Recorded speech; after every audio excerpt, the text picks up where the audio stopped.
Diam-diam, suami dan mertuaku tega menjebakku dengan gunakan kartu kreditku untuk membeli mobil mewah. Begitu tahu, langsung kublokir kartunya. Seketika mereka panik ketakutan, dan tanpa ampun, kubuat mereka jadi gembel jalanan. Yuk, absen dulu di kolom komentar. Sobat kisah berasal dari kota mana saja? Jangan lupa tekan like dan subscribe, ya. Dukungan kalian sangat berarti agar channel ini terus berkembang dan bisa menyajikan cerita yang lebih seru. Terima kasih. Ketukan palu hakim sore itu terdengar bagai melodi paling indah di telinga Andi. Suara berat pria bertoga itu menggema, meresmikan berakhirnya hubungan pernikahan yang selama ini dia anggap sebagai penjara. Andi mengembuskan napas panjang, merapikan kerah kemejanya dengan senyum yang tidak lagi bisa dia sembunyikan. Di sebelahnya, Ibu Ratna langsung menggenggam erat lengan putranya, melempar pandangan penuh kemenangan ke arah bangku seberang. Di seberang meja persidangan, Rahayu duduk dengan punggung tegak. Wajah wanita itu datar, tanpa air mata, tanpa drama. Dia hanya merapikan berkas-berkasnya ke dalam tas dengan ketenangan yang luar biasa. Ketahanan Rahayu yang seperti batu itu justru membuat Ibu Ratna mencibir pelan. Bagi Ibu Ratna, sikap dia menantunya hanyalah kedok untuk menutupi rasa malu dan hancur karena telah didepak dari keluarga mereka. Begitu melangkah keluar dari gedung pengadilan, udara luar terasa berkali-kali lipat lebih segar bagi Andi. Dia menatap langit cerah dengan perasaan bebas yang membuncah. Tidak ada lagi wanita penuntut yang selalu mencampuri urusan keuangannya. Tidak ada lagi aturan-aturan membosankan yang harus dia patuhi. Akhirnya, Andi, beban hidup kita hilang juga, ucap Ibu Ratna sambil melambaikan tangan memanggil taksi daring. Suaranya terdengar renyah, dipenuhi kelegaan yang luar biasa. Ibu sudah bilang, kan? Perempuan seperti dia itu tidak membawa hoki. Lihat saja, sekarang kamu bebas menentukan hidupmu tanpa perlu mendengarkan ocehannya setiap malam. Andi terkekeh, membuka pintu taksi untuk ibunya lalu ikut masuk ke dalam. Ibu benar. Selama ini Andi merasa terkekang. Sekarang, uang yang Andi hasilkan bisa kita nikmati berdua tanpa harus dibagi dengan wanita dingin seperti dia. Sepanjang perjalanan pulang, atmosfer di dalam mobil dipenuhi oleh tawa dan rencana-rencana masa depan yang muluk. Ibu Ratna tidak henti-hentinya menjelekkan Rahayu, menyebut mantan menantunya itu sebagai wanita yang tidak tahu cara menyenangkan suami. Andi hanya manggut-manggut setuju, merasa bahwa keputusan menceraikan Rahayu adalah langkah terbaik yang pernah dia ambil dalam hidupnya. Dia merasa terlahir kembali menjadi pria lajang yang berhak atas segala kesenangan duniawi. Setibanya di rumah mereka yang cukup luas, Ibu Ratna langsung menuju dapur dan membuatkan teh manis hangat untuk putra kesayangannya. Andi merebahkan diri di sofa ruang tamu, melonggarkan dasinya, dan memejamkan mata dengan senyum yang masih terkembang. Rumah ini terasa jauh lebih lapang sekarang karena barang-barang Rahayu sudah tidak ada lagi di sana. Ini minum dulu, anak tampan ibu, ujar Ibu Ratna sambil meletakkan cangkir di atas meja kaca. Beliau ikut duduk di sofa sebelah Andi, wajahnya tampak berbinar-binar penuh ambisi. Sekarang setelah si pembawa sial itu pergi, kita harus merayakan kebebasan ini dengan benar. Ibu tidak mau tetangga mengira kita merana setelah perceraian ini. Kita harus menunjukkan bahwa hidup kita jauh lebih berkelas tanpa dia. Andi membuka matanya, menatap ibunya dengan ketertarikan yang besar. Merayakan bagaimana, Bu? Apa kita perlu mengadakan syukuran atau makan-makan besar? Ibu Ratna mengibaskan tangannya, menganggap ide itu terlalu picik. Ah, makan-makan itu biasa sekali. Kurang bergengsi. Maksud ibu, kita harus merombak penampilan kita, lingkungan kita, bahkan apa yang kita kendarai. Kita harus menaikkan standar hidup kita tinggi-tinggi agar Rahayu tahu bahwa dia tidak ada apa-apanya bagi kita. Mendengar kata-kata ibunya, ego Andi langsung tersengat. Dia mengingat kembali bagaimana selama pernikahan, Rahayu selalu memintanya untuk hidup hemat dan berinvestasi demi masa depan. Bagi Andi, itu adalah bentuk pengekangan. Sekarang, setelah rantai itu putus, hasrat untuk memamerkan kemewahan dan memuaskan gengsinya mendadak berkobar hebat di dalam dadanya. Ibu benar, sahut Andi dengan mata yang berbinar penuh keserakahan. Kita akan buktikan pada semua orang bahwa tanpa Rahayu pun, kita bisa hidup bagai raja. Mulai besok, tidak ada lagi kata hemat di rumah ini. Kita akan menikmati setiap keping uang yang kita miliki untuk kebahagiaan kita sendiri. Malam itu berlalu dengan penuh keangkuhan di bawah atap rumah mereka. Andi dan Ibu Ratna tenggelam dalam hayalan tentang kehidupan baru yang bergelimang kemewahan, sama sekali tidak menyadari bahwa kebebasan yang mereka rayakan dengan begitu congkak hanyalah awal dari sebuah ilusi yang siap runtuh kapan saja. Keesokan paginya, suasana di dalam rumah terasa begitu berbeda bagi Andi. Dia terbangun tanpa perlu mendengar suara alarm yang biasanya disetel oleh Rahayu, pun tanpa perlu mendengarkan rentetan pengingat tentang jadwal kerja atau tagihan bulanan. Sambil meregangkan otot-ototnya, Andi berjalan menuju ruang makan. Di sana, Ibu Ratna sudah menunggu dengan secangkir kopi hitam dan sepiring pisang goreng hangat. Wajah wanita tua itu tampak jauh lebih segar, seolah-olah beban 10 tahun telah terangkat dari pundaknya. "Bagaimana tidurmu, Andi? Nyenyak, kan? Tanpa ada yang menggerutu di sampingmu?" Sapa Ibu Ratna dengan senyum lebar yang menghiasi bibirnya yang dipulas lipstik merah cerah. Andi menarik kursi, lalu duduk dengan santai. "Sangat nyenyak, Bu. Rasanya sudah lama sekali Andi tidak tidur sekehendak hati seperti ini. Benar-benar merdeka." Sembari menikmati kopi, pandangan Ibu Ratna mendadak tertuju pada sebuah dompet kulit coklat milik Andi yang tergeletak di atas meja. Ingatan wanita itu berputar pada sebuah benda yang sempat dia lihat beberapa hari sebelum sidang putusan cerai. Sebuah kartu plastik berwarna hitam berkilap dengan logo perak menawan, yang selama ini tersimpan rapat di dalam sana. Ibu Ratna mencondongkan tubuhnya ke depan, menurunkan volume suaranya seolah-olah sedang membisikkan sebuah rahasia besar. "Andi, Ibu mau tanya, kartu kredit tambahan yang waktu itu dibuatkan oleh Rahayu untukmu, apakah masih ada di dalam dompetmu?" Tanya Ibu Ratna dengan mata yang menyipit penuh selidik. Andi menghentikan cangkir kopinya yang baru saja hendak menyentuh bibir. Dia mengerutkan kening, mencoba mengingat-ingat. "Ah, kartu itu? Masih ada, Bu. Memangnya kenapa? Bukankah itu atas nama akun utama milik Rahayu?" "Ya memang atas nama dia, tapi kan kartu sekundernya dipegang olehmu. Nama yang tertera di kartu itu adalah namamu, Andi." Ibu Ratna menepuk meja pelan, wajahnya mendadak dipenuhi kegembiraan yang meluap-luap. Apakah perempuan bodoh itu sudah memblokirnya? Andi menggelengkan kepala ragu. Sepertinya belum. Kemarin setelah sidang dia langsung pergi begitu saja tanpa membahas soal fasilitas perbankan. Lagi pula, Rahayu tipe orang yang lambat dalam mengurus hal-hal administratif seperti itu. Biasanya dia baru memeriksa laporan keuangan pada akhir bulan. Senyum Ibu Ratna semakin melebar, memancarkan kelicikan yang nyata. "Nah, ini dia kesempatan kita. Ini adalah kompensasi atas semua penderitaanmu selama melayaninya sebagai suami." Dia memiliki tabungan yang melimpah dan batas kredit kartu itu sangat besar. Bukan? Ratusan juta rupiah. Iya, batas kreditnya memang sangat besar, Bu. Rahayu menggunakannya untuk keperluan bisnis dan operasional rumah tangga dulu, jawab Andi, mulai menangkap arah pembicaraan ibunya. Jantungnya mulai berdegup kencang, antara rasa bimbang dan godaan yang begitu besar. "Tapi, Bu, apakah tidak apa-apa jika kita menggunakannya sekarang? Kami kan sudah resmi bercerai." Ibu Ratna mendengus kencang, melambaikan tangan dengan gerakan meremehkan. "Apa yang perlu ditakutkan?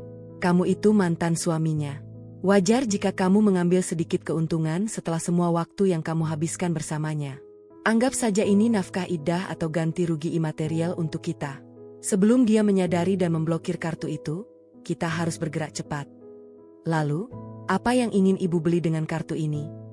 Andi berbisik, rasa serakah perlahan-lahan mulai mengikis sisa-sisa akal sehat dan rasa takutnya.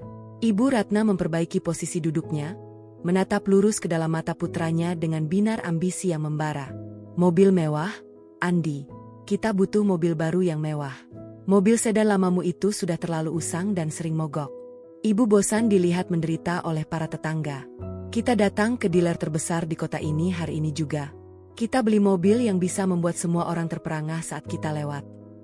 Ide itu menghantam ego Andi dengan telak.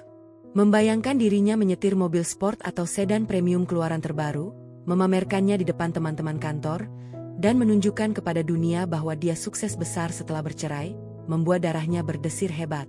Rasa gengsi yang selama ini tertekan oleh sikap hemat Rahayu kini meledak tanpa kendali. "Ibu benar," kata Andi sambil menggebrak meja pelan, matanya berkedip penuh gairah keserakahan. Rahayu tidak akan memikirkannya secepat itu. Dia terlalu sibuk dengan urusan pekerjaannya yang membosankan. Kita akan menggunakan kartu itu untuk membeli mobil impian kita. Biarkan dia yang membayar tagihannya nanti, sebagai harga yang harus dia bayar karena telah berani menceraikan aku.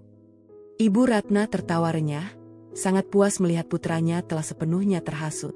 Bagus, begitu baru anak ibu. Cepat habiskan kopimu, bersiap-siaplah dengan pakaian terbaikmu. Hari ini, kita akan menjemput takdir kemewahan kita. 2 jam kemudian, sebuah taksi membawa mereka menuju salah satu dealer mobil mewah paling bergengsi di pusat kota. Sepanjang perjalanan, Andi menggenggam erat kartu kredit hitam di dalam saku celananya. Benda plastik kecil itu kini terasa seperti kunci ajaib yang akan membuka pintu gerbang menuju kehidupan kelas atas yang selalu dia dambakan.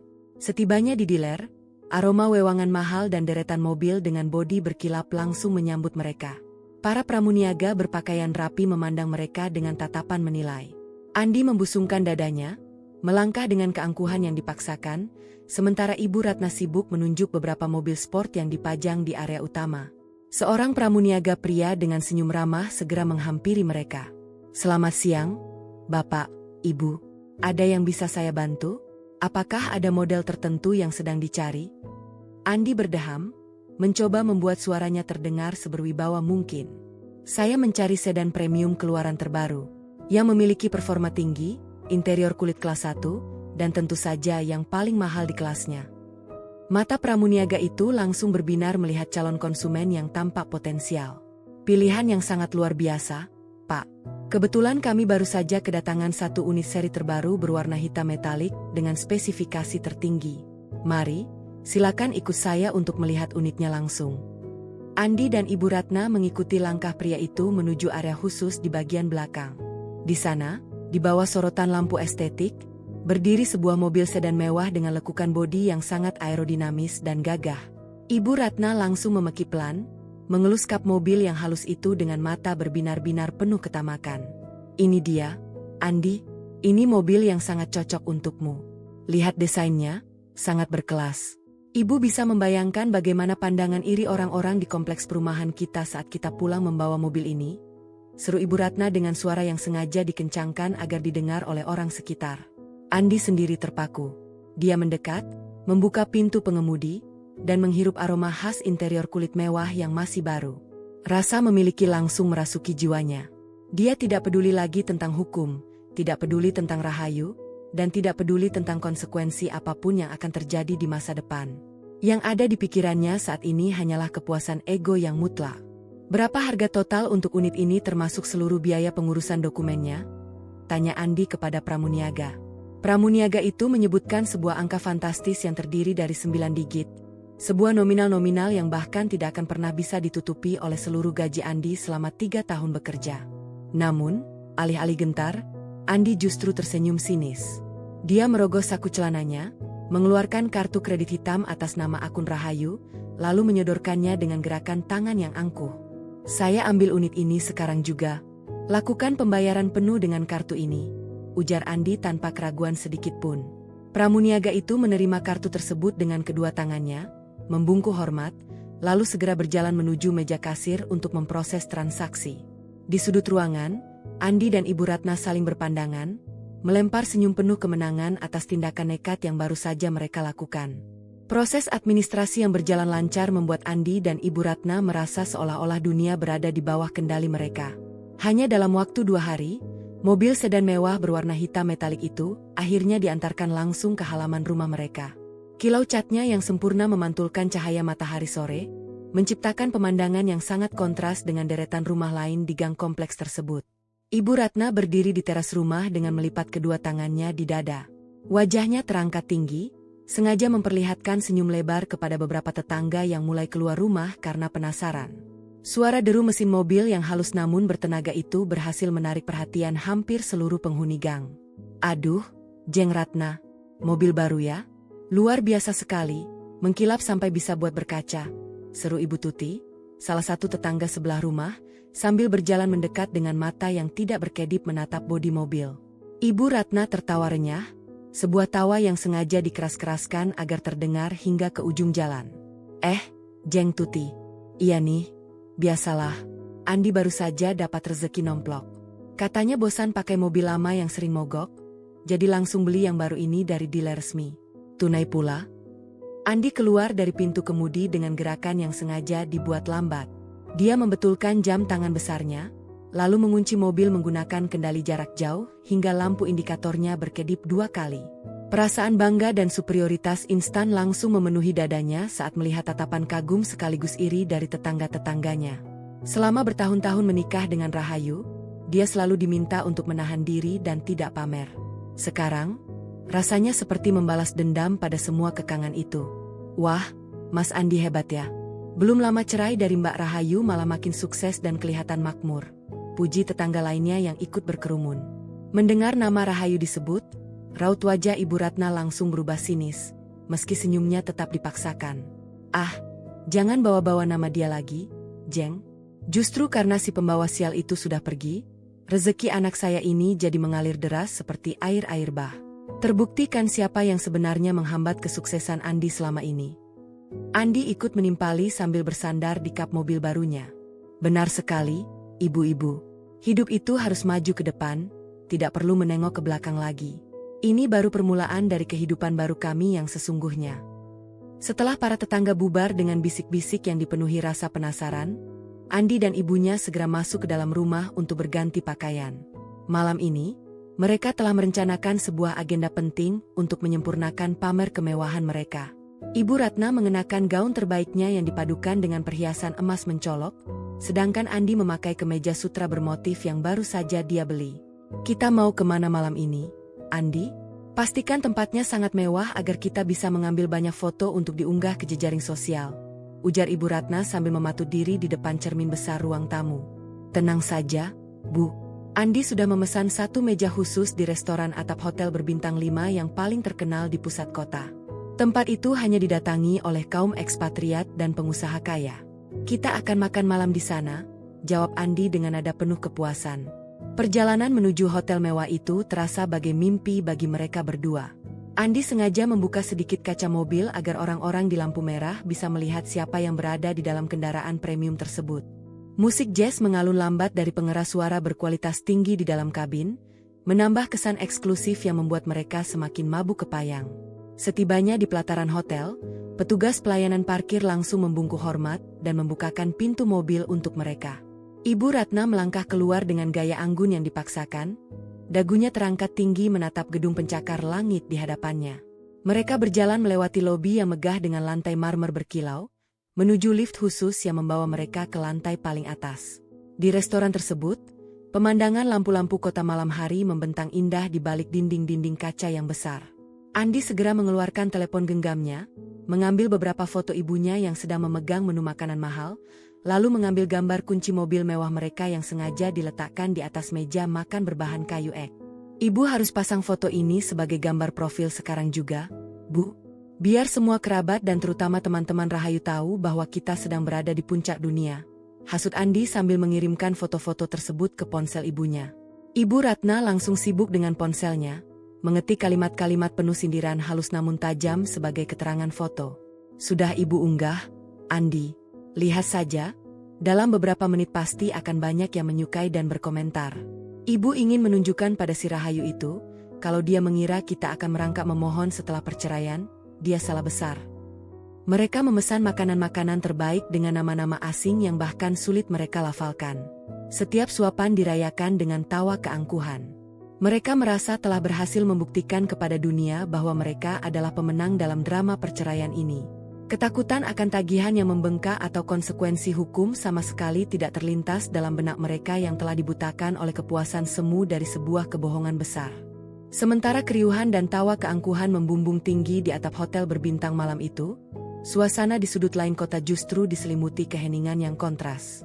Di dalam sebuah ruang kerja minimalis yang tertata rapi, Rahayu duduk di balik meja kayunya yang kokoh.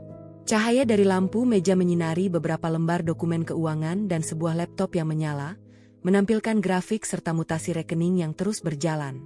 Wajah Rahayu tampak sangat tenang, tidak ada guratan kesedihan atau sisa air mata akibat perceraian yang baru diputuskan beberapa hari lalu. Baginya, ketukan palu hakim hari itu bukanlah akhir dari hidupnya, melainkan babak baru yang telah dia rancang dengan sangat matang. Rahayu bukan wanita bodoh yang akan meratapi kehilangan seorang pria yang tidak tahu diuntung dan seorang ibu mertua yang manipulatif. Sebuah notifikasi berbunyi dari ponselnya. Pesan singkat dari asisten pribadinya masuk, melampirkan beberapa tangkapan layar dari media sosial milik Ibu Ratna dan Andi. Rahayu memperbesar gambar kunci mobil mewah di atas meja restoran serta foto Andi yang berpose angkuh di depan sedan premium berwarna hitam metalik itu. Sebuah senyuman tipis, hampir tak terlihat, muncul di sudut bibir Rahayu. Senyuman yang tidak memancarkan kemarahan, melainkan kepuasan dari seorang pemburu yang melihat mangsanya masuk ke dalam perangkap dengan sukarela. Keserakahan memang selalu membuat orang menjadi buta dan tergesa-gesa, gumam Rahayu pelan pada diri sendiri. Dia meletakkan ponselnya, lalu kembali berfokus pada layar laptop. Jauh sebelum gugatan cerai dilayangkan, Rahayu sudah mengetahui tabiat buruk mantan suaminya. Dia sengaja membiarkan kartu kredit tambahan yang dipegang Andi tetap aktif setelah sidang perceraian, karena dia tahu persis bahwa Andi dan Ibu Ratna tidak akan bisa menahan diri untuk tidak memamerkan ego mereka. Rahayu membutuhkan sebuah bukti kuat, sebuah tindakan melanggar hukum yang telak untuk memotong seluruh keterikatan finansial dan memberikan pelajaran yang tidak akan pernah mereka lupakan seumur hidup. Tangan Rahayu bergerak lincah di atas papan ketik. Dia mengunduh seluruh riwayat transaksi real dari kartu kredit sekunder tersebut. Di sana tertera dengan sangat jelas, sebuah transaksi bernilai 9 digit di sebuah dealer mobil mewah, diikuti dengan rentetan transaksi pakaian bermerek, perhiasan emas, dan makan malam mewah selama 3 hari terakhir. Semua data itu dia kelompokkan ke dalam sebuah berkas digital khusus yang dia beri nama, Bukti Penyalahgunaan Dana Pasca Nikah. Ketenangan Rahayu malam itu adalah ketenangan sebelum badai besar menghantam. Dia tidak terburu-buru menelepon Andi atau memaki Ibu Ratna di media sosial. Dia memilih untuk mengumpulkan setiap kepingan bukti forensik keuangan secara legal, memastikan tidak ada satu celah pun bagi Andi untuk mengelak nantinya. Setelah semua dokumen siap dan tercetak dengan rapi, Rahayu memasukkannya ke dalam map berkas berwarna merah. Sementara itu, di rumah Andi, suasana pagi berikutnya masih dipenuhi oleh sisa-sisa euforia kemewahan. Andi baru saja selesai mandi dan bersiap untuk pergi ke kantor dengan mobil barunya.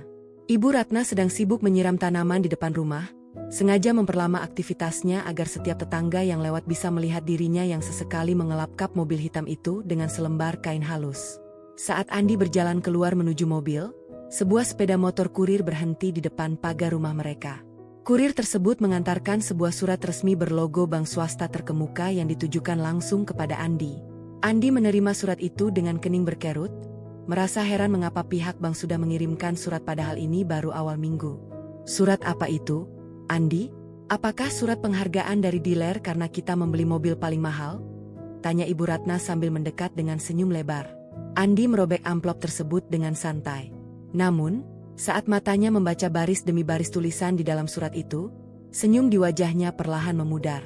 Surat itu berisi pemberitahuan awal mengenai lonjakan aktivitas transaksi yang tidak biasa pada kartu sekunder dan pengingat mengenai kewajiban pembayaran penyesuaian limit yang harus diselesaikan dalam waktu dekat karena status kepemilikan akun utama sedang dalam peninjauan ulang. Hanya surat formalitas dari bank, Bu. Biasa, mereka hanya ingin memastikan kalau transaksi kemarin memang benar dilakukan oleh saya, ujar Andi, mencoba menenangkan dirinya sendiri dan ibunya, meski ada sedikit rasa tidak nyaman yang mulai menggelitik di dasar hatinya. Ah, kalau begitu tidak usah dipikirkan. Rahayu kan punya banyak aset. Biarkan saja dia yang mengurus administrasi rumit seperti itu dengan bank. Tugas kita sekarang adalah menikmati apa yang sudah menjadi hak kita, sahut Ibu Ratna dengan nada meremehkan, lalu kembali menyiram tanamannya. Andi mengangguk setuju, menyimpan surat itu ke dalam tas kerjanya, lalu masuk ke dalam mobil mewah miliknya. Dia menyalakan mesin, membiarkan deru halusnya kembali membius akal sehatnya, dan melesat pergi meninggalkan kompleks perumahan. Andi memilih untuk mengabaikan sinyal peringatan pertama itu, sama sekali tidak menyadari bahwa di balik meja kerjanya yang sunyi, Rahayu baru saja meraih ponsel dan menghubungi nomor kepala divisi hukum dari bank penerbit kartu tersebut. Perangkap telah sepenuhnya terpasang, dan tali jeratnya siap ditarik kapan saja oleh tangan dingin Rahayu. Pagi berganti siang dengan begitu cepat, membawa hawa gerah yang mulai merayap masuk ke dalam sela-sela jendela rumah Andi. Di dalam ruang tamu, Ibu Ratna sedang sibuk mematut diri di depan cermin besar. Hari ini, Dia telah membuat janji temu dengan sekelompok ibu-ibu arisan sosialita di sebuah restoran bergaya kolonial yang baru dibuka di pusat kota. Bagi Ibu Ratna, momen ini adalah panggung utama untuk mendeklarasikan status sosial barunya yang terlepas dari bayang-bayang menantu lamanya. Dia mengenakan kalung mutiara imitasi berukuran besar yang berkilau di bawah lampu, dipadukan dengan tas tangan kulit sintetis berwarna merah menyala yang dia beli menggunakan kartu hitam milik Rahayu sehari sebelumnya. "Andi, cepatlah sedikit. Kita bisa terlambat kalau kamu terlalu lama di depan cermin," teriak Ibu Ratna dengan nada suara yang melengking tinggi, memanggil putranya yang masih berada di dalam kamar.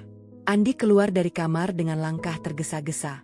Dia mengenakan kemeja batik sutra modern dengan potongan pas badan.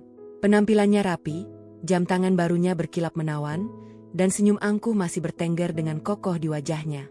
"Tenang saja, Bu. Dengan sedan baru kita, perjalanan ke pusat kota tidak akan memakan waktu lama. Kita bisa menyalip semua kendaraan lambat di jalan tol nanti." Mereka berdua melangkah keluar rumah dengan penuh percaya diri. Di halaman, sedan mewah hitam metalik itu berdiri dengan gagah, memantulkan bayangan langit yang cerah pada permukaannya yang mulus tanpa celah. Andi membuka kunci pintu mobil menggunakan kendali jarak jauh. Suara klik yang halus terdengar bagai musik pembuka untuk petualangan kemewahan mereka hari ini. Ibu Ratna duduk di kursi penumpang depan dengan anggun, meletakkan tas merahnya di atas pangkuan dengan gaya yang sangat teatrikal, memastikan jika ada tetangga yang mengintip dari balik tirai, mereka akan melihat kemewahan tersebut. Perjalanan siang itu dipenuhi oleh obrolan yang berputar pada rencana-rencana belanja berikutnya. Ibu Ratna ingin mengganti seluruh perabotan ruang tamu mereka dengan sofa berbahan kulit asli impor, sementara Andi berpikir untuk membeli beberapa setelan jas kerja rancangan desainer ternama agar penampilannya di kantor semakin disegani. Mereka berbicara seolah-olah tumpukan uang di dalam kartu kredit itu adalah mata air abadi yang tidak akan pernah kering. Setibanya di restoran kolonial tersebut, kemewahan langsung menyambut mereka. Pilar-pilar putih yang tinggi, lantai tegel bermotif kuno yang terawat, serta alunan musik piano klasik menciptakan atmosfer yang sangat eksklusif. Teman-teman arisan Ibu Ratna sudah berkumpul di sebuah meja panjang di sudut ruangan. Begitu melihat Ibu Ratna datang bersama Andi, pandangan seluruh meja langsung tertuju pada mereka. "Aduh, Jeng Ratna, pangling sekali saya melihatnya. Penampilannya sekarang benar-benar seperti nyonya besar ya," seru Ibu Foni, ketua kelompok arisan tersebut, sambil menyambut Ibu Ratna dengan kecupan di kedua pipi. Ibu Ratna tertawa renyah, melambaikan tangannya yang dihiasi beberapa cincin emas baru. "Ah, Jeng Foni ini bisa saja. Biasalah, setelah lepas dari semua beban masa lalu, aura wajah saya memang jadi lebih keluar. Ini anak saya, Andi, dia yang memaksa membawa saya ke sini memakai mobil barunya." Andi tersenyum sopan, mengangguk hormat kepada ibu-ibu di meja tersebut sebelum berpamitan untuk duduk di meja bar yang terpisah, memberikan ruang bagi ibunya untuk menikmati momen pamer tersebut. Dari kejauhan, Andi bisa mendengar bagaimana ibunya dengan fasih membual tentang kesuksesan finansial keluarga mereka yang baru, sengaja menyindir bahwa perceraian dengan Rahayu adalah berkah terbesar yang mendatangkan kekayaan melimpah. 2 jam berlalu dalam atmosfer keangkuhan yang meluap-luap. Ibu Ratna memesan menu-menu termahal, mulai dari hidangan pembuka berupa sup jamur truffle hingga hidangan utama steak daging sapi impor berkualitas tinggi. Ketika acara arisan selesai dan tagihan makan siang disodorkan oleh pelayan, Ibu Ratna dengan gerakan anggun yang sengaja diperlambat memanggil Andi ke mejanya. "Andi, tolong urus tagihannya, Nak. Ibu tidak membawa uang tunai kecil," ucap Ibu Ratna dengan nada suara yang sengaja dikeras-keraskan agar terdengar oleh seluruh anggota arisan. "Baik, Bu," jawab Andi dengan percaya diri. Dia merogoh dompet kulitnya, mengeluarkan kartu kredit hitam atas nama akun Rahayu, lalu menyerahkannya kepada pelayan pria yang berdiri di samping meja mereka. "Tolong proses seluruh tagihan meja ini menggunakan kartu ini." Pelayan itu menerima kartu dengan sikap hormat, membungkuk sedikit, lalu berjalan menuju mesin kasir di dekat pintu masuk. Andi berdiri tegak di samping ibunya, melipat tangan di dada dengan senyum sinis yang ditujukan kepada ibu-ibu arisan yang menatapnya dengan pandangan kagum. Namun, menit-menit berlalu, dan pelayan itu belum juga kembali. Andi mulai merasa sedikit gelisah, kakinya mulai mengetuk-ngetuk lantai marmer dengan tidak sabar. Setelah beberapa waktu, pelayan itu kembali dengan langkah yang tampak ragu-ragu. Wajahnya tidak lagi secerah sebelumnya. Di tangannya, dia membawa mesin pembaca kartu portabel dan kartu hitam milik Andi. "Mohon maaf, Bapak. Ucap pelayan itu dengan suara yang cukup pelan namun terdengar sangat jelas di tengah keheningan meja arisan. Transaksi Anda ditolak oleh sistem. Keterangan pada layar mesin menyatakan bahwa kartu ini telah diblokir secara permanen oleh pemilik akun utama. Kata-kata pelayan itu menghantam telinga Andi bagai petir di siang bolong. Senyum angkuh di wajahnya langsung lenyap seketika, digantikan oleh rasa terkejut yang luar biasa.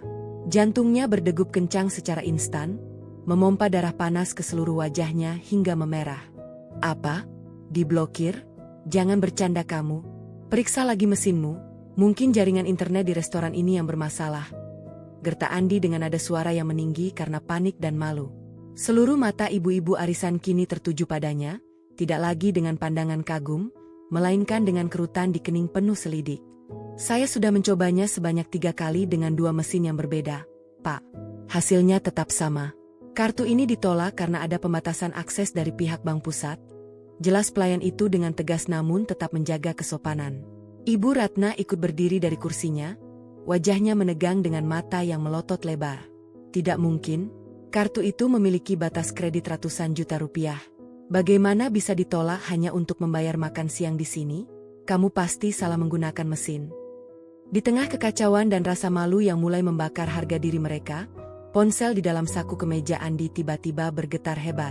Andi merogoh ponselnya dengan tangan yang sedikit gemetar. Sebuah nomor tidak dikenal yang berlogo resmi dari pihak bank swasta terkemuka muncul di layar. Tanpa berpikir panjang, Andi langsung menggeser tombol hijau dan menempelkannya ke telinga. Halo, ini dengan siapa? Saya sedang ada urusan penting, seru Andi dengan nada frustrasi. Selamat siang, Bapak Andi. Suara seorang pria dengan nada bicara yang sangat formal dan dingin terdengar dari seberang telepon. Kami dari Divisi Kepatuhan Hukum dan Manajemen Risiko Bank Pusat. Kami menghubungi Anda untuk memberitahukan secara resmi bahwa seluruh akses pada kartu kredit sekunder yang Anda pegang telah dinonaktifkan secara permanen per siang hari ini, atas permintaan langsung dan laporan tertulis dari Ibu Rahayu selaku pemilik akun utama. Napas Andi tercekat di tenggorokan. Dia merasa seolah-olah seluruh pasokan udara di sekitarnya mendadak hilang. Laporan apa? Apa hak dia memblokir kartu yang biasa saya gunakan?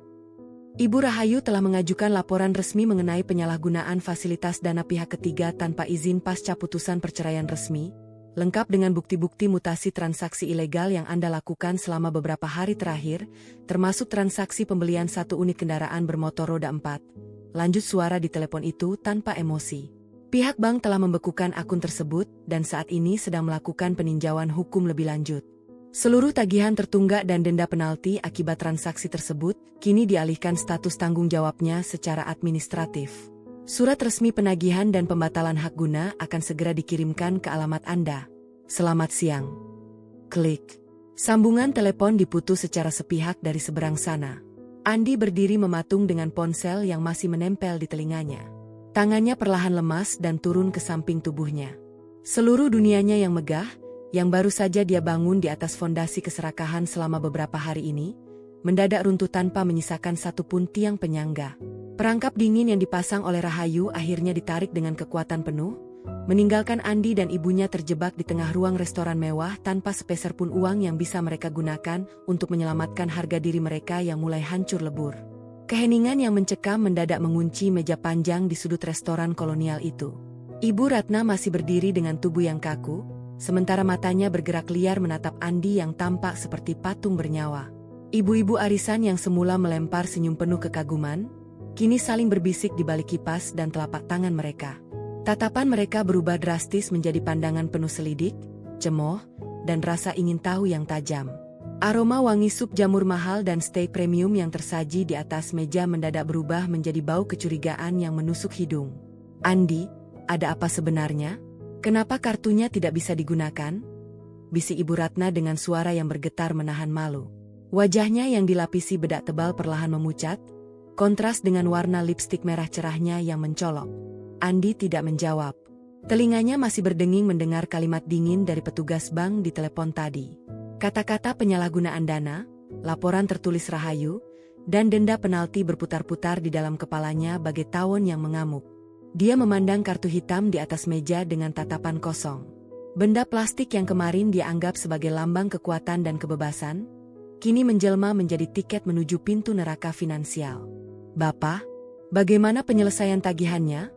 Tagih pelayan restoran itu lagi, kali ini dengan nada suara yang sedikit lebih tegas.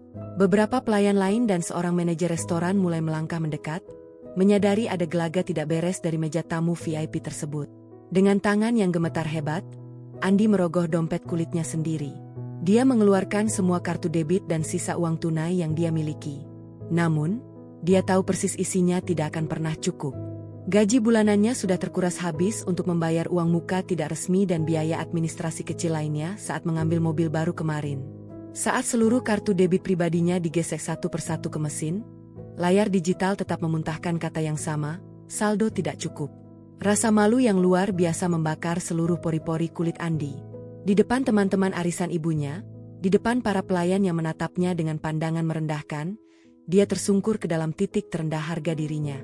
Akhirnya, dengan sisa-sisa keberanian yang dipaksakan, Andi terpaksa menelepon salah seorang rekan kerjanya di kantor untuk meminjam uang darurat demi melunasi tagihan makan siang yang fantastis itu. Proses pembayaran darurat itu memakan waktu hampir 1 jam yang terasa bagai 1 abad bagi mereka. Begitu transaksi berhasil diselesaikan melalui transfer kilat, Ibu Ratna langsung menyambar tas merahnya tanpa berpamitan dengan layak kepada teman-temannya. Dia berjalan setengah berlari keluar dari restoran, diikuti oleh Andi yang berjalan dengan kepala tertunduk dalam-dalam. Di belakang mereka, suara tawa cekikikan dari kelompok arisan itu pecah, mengiringi langkah kaki mereka yang penuh kehinaan. Begitu mereka masuk ke dalam kabin sedan mewah hitam metalik di pelataran parkir, pintu mobil ditutup dengan bantingan keras. Atmosfer di dalam kabin yang semula dipenuhi alunan musik jazz kini berubah menjadi medan perang yang sesak oleh emosi yang meledak-ledak. "Ini semua pasti gara-gara perempuan jalang itu," peki Ibu Ratna, suaranya melengking tinggi hingga urat-urat di lehernya menegang. Dia memukul dashboard mobil dengan kepalan tangannya yang gemetar. "Rahayu, dia sengaja mempermalukan kita di depan umum. Dia sengaja menjebak kita. Andi, bagaimana bisa dia sejahat ini pada mantan suaminya sendiri?" Andi mencengkeram kemudi dengan sangat erat, hingga buku-buku jarinya memutih. Amarah dan frustrasi yang menumpuk di dadanya kini menemukan jalan keluar. "Ibu yang menyuruhku memakai kartu itu. Ibu yang bilang ini adalah ganti rugi imaterial. Ibu yang mendesakku membeli mobil ini hari itu juga. Kenapa kamu malah menyalahkan ibu?" Ibu Ratna berbalik menatap putranya dengan mata melotot, tidak terima di pojokan. "Kamu itu laki-laki, Andi. Harusnya kamu bisa berpikir lebih panjang. Kamu yang bilang kalau Rahayu itu bodoh dan tidak akan sadar sampai akhir bulan. Sekarang lihat apa yang terjadi, kartu diblokir, dan pihak bank akan mengirimkan surat penagihan. Bagaimana dengan nasib mobil ini?" "Aku tidak tahu, Bu. Aku tidak tahu," teriak Andi frustrasi, menghantamkan tangannya ke roda kemudi hingga klakson mobil berbunyi nyaring di area parkir. Dia menyalakan mesin mobil dengan kasar, lalu menginjak pedal gas dalam-dalam, membiarkan mobil itu melesat membelah jalanan kota dengan kecepatan tinggi di bawah pengaruh amarah yang membakar akal sehat. Sesampainya di rumah, situasi sama sekali tidak membaik. Alih-alih mereda, pertengkaran di antara ibu dan anak itu justru semakin memuncak. Mereka saling melempar kesalahan di ruang tamu, membongkar ego masing-masing yang selama ini tertutup rapat oleh keserakahan yang sama. Ibu Ratna terus mengumpat, menyumpahi Rahayu dengan segala kata serapah, sementara Andi mondar-mandir di dalam ruangan dengan kepala yang hampir pecah memikirkan konsekuensi finansial yang akan segera mengetuk pintu rumah mereka. Belum sempat amarah mereka mereda, sebuah ketukan keras terdengar dari pintu depan. Andi berjalan dengan langkah berat, mengira itu adalah kurir bank yang mengantarkan surat penagihan. Namun, saat pintu dibuka, 2 orang pria berbadan tegap dengan pakaian rapi berbahan batik gelap sudah berdiri di teras rumahnya. Di saku kemeja mereka, tersemat lencana resmi dari lembaga pembiayaan yang terafiliasi dengan pihak bank utama. "Selamat sore. Apakah benar ini dengan Bapak Andi?" tanya salah satu pria yang membawa sebuah map jepit kulit berwarna hitam. "Iya, benar. Ada keperluan apa ya?" jawab Andi, mencoba menahan getaran di suaranya, walau firasat buruk langsung mencengkeram dadanya dengan sangat kuat. Pria itu membuka map jepitnya, mengeluarkan selembar surat resmi berstempel basah, dan menunjukkannya kepada Andi. "Kami dari tim eksekusi aset dan kepatuhan finansial. Kami kesini berdasarkan instruksi tertulis dan laporan pelanggaran transaksi berat dari pihak pemilik akun utama, Ibu Rahayu, serta pihak manajemen risiko Bank Pusat. Berdasarkan dokumen ini, Pembiayaan dan hak guna atas unit sedan mewah yang berada di halaman rumah Anda telah resmi dibatalkan secara sepihak akibat penggunaan dana ilegal dan kegagalan verifikasi pemilik akun utama. Mendengar hal itu, Ibu Ratna langsung berlari keluar dari dalam rumah, memotong pembicaraan dengan histeris. Tidak bisa begitu. Mobil ini sudah kami bayar penuh menggunakan kartu kredit kemarin. Dokumennya sedang diproses di dealer. Kalian tidak punya hak untuk mengambil mobil anak saya. Pria kedua tersenyum dingin, sama sekali tidak terpengaruh oleh histeria Ibu Ratna. Mohon maaf, Ibu. Kartu kredit yang digunakan statusnya adalah kartu sekunder yang bergantung penuh pada persetujuan pemilik akun utama. Karena pemilik akun utama tidak pernah memberikan izin untuk transaksi pembelian aset bergerak bernilai besar ini, dan telah melaporkannya sebagai tindakan penyalahgunaan dana pasca nikah, maka seluruh transaksi tersebut dinyatakan cacat hukum dan batal demi hukum. Unit mobil ini harus kami sita dan kami bawa kembali ke pusat penampungan aset sore ini juga. Pria itu menyodorkan selembar formulir penyerahan aset dan sebuah pena ke hadapan Andi. Silakan tanda tangan di sini, Pak Andi. Dan tolong serahkan kunci mobil beserta seluruh dokumen serah terima sementara yang Anda pegang. Jika Anda menolak atau melakukan perlawanan, kami telah didampingi oleh pihak kepolisian setempat yang saat ini sedang menunggu di ujung jalan kompleks untuk melakukan eksekusi paksa atas tuduhan penggelapan barang. Andi menatap pena di hadapannya dengan pandangan yang perlahan-lahan mengabur oleh rasa putus asa yang teramat sangat. Di ujung jalan, dia bisa melihat sebuah mobil patroli polisi yang perlahan bergerak mendekat ke arah rumahnya. Di sekitar halaman, para tetangga kembali keluar dari rumah mereka, menonton adegan penyitaan itu dengan tatapan penuh kepuasan setelah mendengar bualan Ibu Ratna beberapa hari lalu. Dengan tangan yang sepenuhnya mati rasa dan hati yang hancur berkeping-keping, Andi menerima pena tersebut.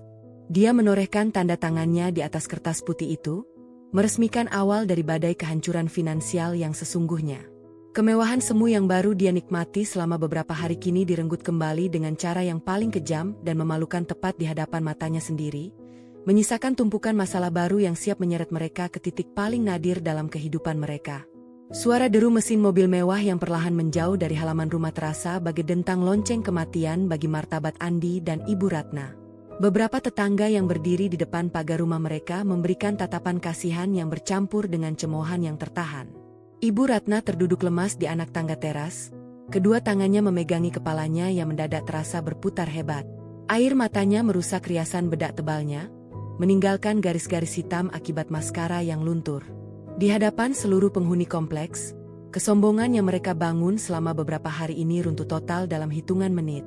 Namun, hukuman yang disiapkan oleh takdir atas keserakahan mereka belum sepenuhnya selesai.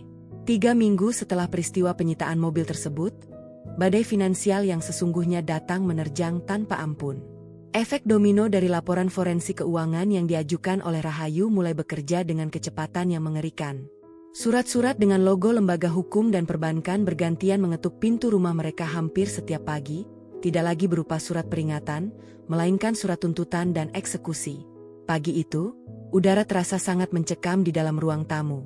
Andi duduk dengan kemeja kantornya yang tampak kusut, menatap tumpukan kertas di atas meja kaca yang kini berdebu.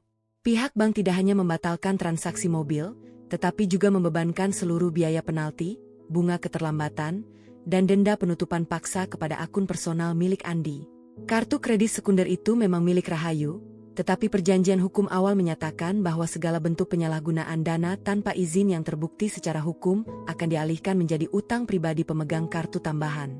Nominal yang tertera di lembar penagihan akhir itu berlipat ganda menjadi angka yang sangat mustahil untuk dilunasi oleh Andi. Seluruh tabungan pribadinya telah disita secara otomatis oleh sistem perbankan untuk menutup sebagian kecil dari total kerugian. Bahkan, gaji bulanannya di kantor kini telah dibekukan hampir 2/3 bagian atas perintah pengadilan untuk memotong utang piutang yang sah. Andi, bagaimana ini? Suara Ibu Ratna terdengar serak dan lemah. Wajahnya tampak 10 tahun lebih tua, guratan kecemasan menutupi sisa-sisa keangkuhan yang dulu selalu dipamerkannya. Orang-orang dari bank kemarin bilang, kalau kita tidak bisa membayar cicilan pertama minggu ini, rumah ini akan disita. Rumah ini adalah satu-satunya harta yang kita miliki. Andi. Andi menjambak rambutnya sendiri dengan frustrasi. Aku sudah mencoba meminjam ke semua teman kantor. Bu, tidak ada satupun yang mau meminjamkan uang lagi setelah tahu kasus ini. Mereka semua menjauhiku karena takut terseret masalah hukum dengan Bank Pusat. Belum sempat Ibu Ratna menjawab, suara ketukan pintu yang sangat keras dan berwibawa kembali mengejutkan mereka. Jantung Andi berdegup kencang. Dengan langkah yang goyah, dia berjalan membuka pintu depan. Di teras perumahan, berdiri seorang jurusita dari pengadilan negeri didampingi oleh 2 petugas kepolisian serta perwakilan dari pihak bank penyedia jaminan rumah. Pria itu membawa selembar papan klip dengan dokumen resmi bersampul merah. "Selamat pagi, Bapak Andi. Kami datang ke sini untuk melaksanakan perintah eksekusi pengosongan aset dan penyitaan bangunan berdasarkan putusan sita jaminan yang telah dikeluarkan oleh pengadilan," ujar jurusita tersebut dengan nada suara yang dingin, tegas, dan tanpa kompromi. "Tunggu dulu, Pak. Tolong beri kami waktu beberapa hari lagi. Kami sedang mengusahakan uangnya," seru Ibu Ratna yang langsung berlari ke depan pintu, mencoba memegangi lengan petugas dengan tatapan memohon. Petugas kepolisian dengan sopan namun tegas menepis tangan Ibu Ratna. "Mohon maaf, Ibu. Batas waktu penangguhan dan somasi ketiga sudah lewat sejak 2 hari yang lalu. Pemilik hak atas tanah ini telah mengalihkan seluruh wewenang kepada pihak bank, dan hari ini bangunan ini harus disegel secara resmi. Kami memberikan waktu 30 menit kepada Anda berdua untuk mengemas barang-barang pribadi yang penting. Setelah itu, seluruh akses masuk rumah ini akan dikunci dan disegel." Mendengar keputusan mutlak itu, Ibu Ratna menjerit histeris. Beliau mencoba bertahan di tiang teras, namun Andi yang sudah kehilangan seluruh energinya hanya bisa berdiri lunglai. Dengan sisa-sisa kesadaran yang ada, Andi menarik ibunya masuk ke dalam untuk mengemas pakaian dan dokumen penting ke dalam 2 buah koper besar serta beberapa kantong plastik. Tidak ada waktu untuk membawa perabotan mewah atau kenangan masa lalu. Mereka dipaksa keluar dari rumah mereka sendiri dengan pakaian yang melekat di tubuh di bawah tatapan dingin para petugas. Tepat pada menit ke-30, rantai besi berukuran besar dililitkan pada pagar rumah mereka, dikunci dengan gembok baja, dan sebuah stiker besar berwarna merah bertuliskan aset ini disita oleh negara ditempelkan di pintu depan. Ibu Ratna menangis bergulingan di atas aspal jalanan kompleks, meratapi kehancuran hidup mereka yang begitu instan. Para tetangga yang dulu sering mendengarkan bualan Ibu Ratna kini hanya menonton dari kejauhan, beberapa di antaranya menutup pintu pagar mereka rapat-rapat, enggan dikaitkan dengan keluarga yang kini telah jatuh miskin tersebut. Sore harinya, hujan deras mengguyur kota, menambah kelam nasib Andi dan ibunya. Dengan 2 koper besar yang mulai basah, mereka berjalan menyusuri trotoar jalanan pusat kota tanpa arah tujuan yang jelas. Uang di dalam dompet Andi hanya tersisa beberapa lembar uang kertas kecil, bahkan tidak cukup untuk menyewa 1 kamar hotel melati yang paling murah sekalipun. Ponsel Andi terus berdering menampilkan panggilan dari nomor-nomor penagih utang yang sengaja dia abaikan. Mereka terpaksa berteduh di sebuah halte bus yang sepi di pinggiran kota. Ibu Ratna duduk di atas bangku beton yang dingin, tubuhnya menggigil karena hawa malam dan pakaian yang setengah basah. Tas tangan merah menyala yang dulu dia banggakan di restoran kini diletakkan di atas lantai halte yang kotor, di samping koper mereka yang sudah tampak kusam. "Andi, Ibu lapar. Kita mau tidur di mana malam ini?" tanya Ibu Ratna dengan suara yang terputus-putus karena menahan tangis dan hawa dingin. Andi hanya bisa bersandar di tiang halte, menatap rintik hujan yang jatuh ke aspal dengan pandangan yang kosong dan hancur. Pria yang beberapa minggu lalu merasa bagai raja yang bebas dari penjara pernikahan, kini harus menerima kenyataan pahit bahwa dirinya telah menjadi gelandangan di kota tempat dia dilahirkan. Ego dan keserakahan yang meluap-luap telah menuntun mereka secara linier menuju jurang kehancuran terdalam, tanpa menyisakan satupun jalan untuk kembali. Malam-malam panjang di jalanan ibu kota dengan cepat mengikis sisa-sisa kewarasan yang masih dimiliki oleh Andi dan Ibu Ratna. 3 minggu telah berlalu sejak gembok besi itu mengunci mereka dari kehidupan yang beradab, dan dalam kurun waktu yang singkat itu pula, mereka telah terlempar ke dasar jurang kemanusiaan yang paling hina. Tempat berteduh mereka kini hanyalah sebuah emperan ruko kosong yang berbau pesing di pinggiran pasar tradisional, beralaskan kardus-kardus bekas yang lembab dan dingin. Tidak ada lagi kasur empuk, tidak ada lagi aroma makanan mewah. Yang ada hanyalah rasa lapar yang terus-menerus menggerogoti lambung dan udara malam yang menusuk hingga ke sumsum tulang. Ibu Ratna, yang dulunya selalu membusungkan dada dengan perhiasan emas imitasi dan pakaian sutra, kini tampak tidak lebih dari bayangan pucat dirinya di masa lalu. Tubuhnya menyusut drastis, kulit wajahnya yang dulu selalu dirawat kini kusam, penuh daki, dan dipenuhi kerutan keputusasaan. Gaun yang melekat di tubuhnya sudah tidak pernah diganti selama berhari-hari, memunculkan aroma apa yang menyengat. Tas tangan merah menyala yang dulu menjadi simbol kebanggaannya di acara arisan kini hanya berfungsi sebagai bantal keras, tempatnya menyandarkan kepala yang dipenuhi penyesalan dan kepahitan. Beliau lebih banyak diam sekarang. Tenaganya habis terkuras hanya untuk menahan rasa sakit pada persendiannya yang kedinginan setiap kali angin malam bertiup. Namun, di dalam diri Andi, sesuatu yang jauh lebih gelap dan berbahaya sedang mengambil alih. Jika Ibu Ratna hancur karena penderitaan fisik, Andi justru hancur dari dalam. Akal sehatnya perlahan-lahan runtuh, digantikan oleh mekanisme pertahanan diri yang sangat beracun, ego yang menolak untuk disalahkan. Duduk bersandar pada tiang beton ruko di tengah malam buta, mata Andi nanar menatap ke arah kerlap-kerlip lampu kota di kejauhan. Pikirannya berputar-putar bagai gasing yang lepas kendali, mencari kambing hitam atas segala kehancuran yang menimpanya. Dia tidak bisa, dan tidak mau, menerima kenyataan bahwa keserakahan dan kebodohannya yang telah menyeret mereka ke jalanan ini. Suatu sore, rasa lapar yang tidak lagi tertahankan memaksa Andi melangkah keluar dari emperan ruko. Dia menyusuri trotoar jalan raya yang sibuk, mengais harapan barangkali ada sisa makanan di tong sampah belakang restoran, atau ada pejalan kaki yang berbaik hati melemparkan beberapa lembar uang kertas. Penampilannya sudah sangat berantakan. Rambutnya berminyak dan acak-acakan. Kemeja kerjanya yang dulu disetrika rapi kini robek di beberapa bagian dan dipenuhi noda lumpur. Orang-orang yang berpapasan dengannya secara refleks menjauh, menutup hidung mereka, dan menatapnya dengan tatapan jijik yang membuat darah Andi mendidih. Dulu, tatapan orang kepadanya adalah tatapan iri dan kagum. Kini, dia diperlakukan lebih rendah daripada anjing jalanan. Langkah gontai Andi membawanya ke sebuah kawasan komersial yang dipenuhi oleh gedung-gedung tinggi dan toko-toko elektronik besar. Di salah satu sudut persimpangan jalan, sebuah layar videotron raksasa menempel pada dinding sebuah gedung pencakar langit, menayangkan siaran berita terkini dengan suara yang bergema ke seluruh penjuru jalanan. Andi awalnya tidak memedulikan layar tersebut, matanya sibuk mencari koin yang mungkin terjatuh di aspal. Namun, sebuah suara dari pengeras suara videotron itu mendadak membuat langkahnya terhenti. Suara yang sangat dia kenal, suara yang lembut, tenang, penuh wibawa, namun terasa bagai racun yang menyengat telinganya. Andi mendongak perlahan. Di layar raksasa itu, terpampang wajah Rahayu. Mantan istrinya itu sedang duduk di sebuah kursi kulit mewah dalam sebuah acara gelar wicara stasiun televisi nasional. Rahayu mengenakan setelan jas wanita berwarna putih gading yang sangat elegan, rambutnya ditata rapi, dan wajahnya memancarkan aura kesuksesan yang gilang gemilang.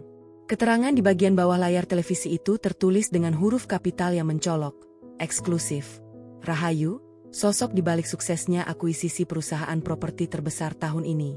Pembawa acara di televisi itu tersenyum lebar, mencondongkan tubuhnya ke arah Rahayu. Sungguh sebuah pencapaian yang luar biasa, Ibu Rahayu. Melewati masa-masa transisi pribadi yang kabarnya cukup berat beberapa bulan lalu, Anda justru berhasil bangkit dan membawa perusahaan Anda melesat hingga mengakuisisi salah satu raksasa properti di negeri ini. Apa rahasia di balik ketegaran dan kesuksesan Anda? Rahayu di dalam layar itu tersenyum simpul, senyum yang sama persis saat dia duduk di meja persidangan pada hari perceraian mereka. Tidak ada rahasia khusus. Saya hanya belajar untuk melepaskan parasit yang selama ini menghisap energi dan fokus saya. Ketika kita berhasil menyingkirkan orang-orang toksik dan beban finansial yang tidak berguna dari dalam hidup kita, jalan menuju kesuksesan akan terbuka dengan sangat lebar. Saya menganggap apa yang terjadi di masa lalu adalah harga yang harus saya bayar untuk kebebasan dan kejayaan saya hari ini. Setiap kata yang keluar dari mulut Rahayu di layar itu menghantam dada Andi bagai palu godam. Parasit, orang toksik, beban finansial. Kata-kata itu menggema berulang-ulang di dalam rongga kepalanya yang mulai kehilangan kewarasan. Mata Andi melotot lebar, urat-urat di lehernya menonjol keluar, dan napasnya memburu cepat. Tangannya mengepal sangat kuat hingga kuku-kukunya menancap ke telapak tangannya yang kotor, mengalirkan setetes darah segar. Pada detik itulah, sebuah ilusi kegilaan sepenuhnya mengambil alih kesadaran Andi. Rasa malunya menguap, digantikan oleh kemarahan yang membakar setiap inci kewarasannya. Di matanya, kesuksesan Rahayu bukanlah hasil dari kerja keras, melainkan hasil dari merampas apa yang seharusnya menjadi milik Andi. Otaknya yang sudah rusak oleh keputusasaan mulai memutarbalikkan fakta.